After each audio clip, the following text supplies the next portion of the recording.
ধর্মেশ্বর চ্যানেলে আপনাকে স্বাগত জানাই।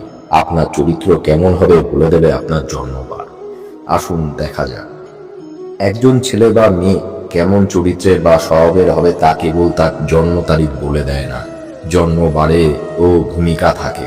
সব থেকে আকর্ষণীয় চরিত্রের অধিকারী হয়ে থাকে সোমবার ও বুধবারে জন্মানো ছেলে মেয়েরা। সোমবারে জন্মানো জাতকরা বুদ্ধিমান ও শান্ত গোছের হয়ে থাকে। নিজের প্রতি এদের নিয়ন্ত্রণ থাকে ঠিকই। বুধবারে জন্মানো জাতকদের পড়াশোনার রুচি থাকে, তবে এরা জেদি গোছের হয়ে থাকে। বুধবারে জন্মানো জাতকদের বৈশিষ্ট্য হলো এরা জ্ঞানী এবং অন্যের কথাকে গুরুত্ব দিয়ে থাকেন। মঙ্গলবারে জন্মানো জাতকরা জটিল স্বভাবের হয়ে থাকেন। এরা অন্যের ভুল ধরতে বেশি পছন্দ করেন।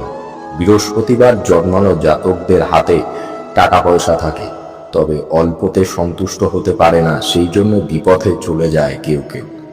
আবার শুক্রবারে জন্মানো জাতকরা চঞ্চল হয়ে থাকেন, তবে ধনী হয়ে থাকেন, নিজেকে সর্বশ্রেষ্ঠ মনে করেন।